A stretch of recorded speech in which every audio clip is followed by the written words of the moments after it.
Hey everyone, we're talking about becoming adaptable, job and life changes. I'm Isaiah Goodman, Chief Financial Advocate at Becoming Financial. One of the biggest things I hear my clients talking about is not necessarily insurance or retirement, it's all the stuff in our lives. So, having a baby, buying a house, changing jobs. What we're going to talk about today is some of those things to think about if and when you do change jobs. One of the first considerations I always recommend is making sure you're checking the employee benefits, specifically around insurance. So as we know nowadays, after 26, you get booted off your parents' health care. Well, you want to make sure if you're going to an employer, do they have health insurance? Do myself or my spouse need to get coverage elsewhere? It's one of the biggest expenses that people have to deal with now and in retirement. So it's really important that you check that out first. The other big thing too is some of the other benefits around insurance, like life insurance, disability coverage. How do those benefits work? Do you need to work with a professional to make sure that you fill any gaps that you and your family might have? Next big thing I'd recommend taking a look at is the cost of living in that town. So, for example, we're here in Minneapolis. Cost of living, you might not think it's a ton, but Minneapolis actually has one of the highest rent costs in the nation. So we're right up there with the New Yorks and the LAs and Chicagos, just based on the amount of space that we do have. So I know that Minneapolis is growing, they're building a lot more spaces going up, but for now it's actually really expensive to rent here.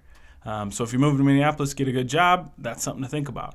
If you move to other cities, the cost of living might be lower, but if you're getting a lower salary and the cost of living is a little bit lower, maybe it makes up for it. So just something to consider. Next big thing, other group benefits like retirement. So obviously you want to see if you have a 401k or 403b if you're a nonprofit. If you're a government entity, is there a deferred compensation? If you're a police officer, fireman, firefighter, what do things look like? You want to see what sort of options am I going to have for retirement. If you're self-employed, I'd recommend working with an advisor to figure out how can you set up some sort of retirement. But if you're changing jobs, making sure you understand what that looks like for anything that they match, if they will match. Next big thing, transportation. That'd be something that is almost one of the most important. But as far as this list, it's something to really consider. There's been studies that talks about happiness and how it's directly correlated to your distance commuting to and from work. So if you find a nice job, you find a place to live, and it's affordable, and it's 10, 15 minutes to work, people tend to be a little bit happier. If you're commuting an hour each way, happiness tends to go a little bit down. So I don't know if making a ton of money is worth it if you're traveling 2 or 3 hours in a car or a bus each way, but definitely something to consider before you make that big change, just looking at the potential paycheck. Last thing to consider is any fringe benefits.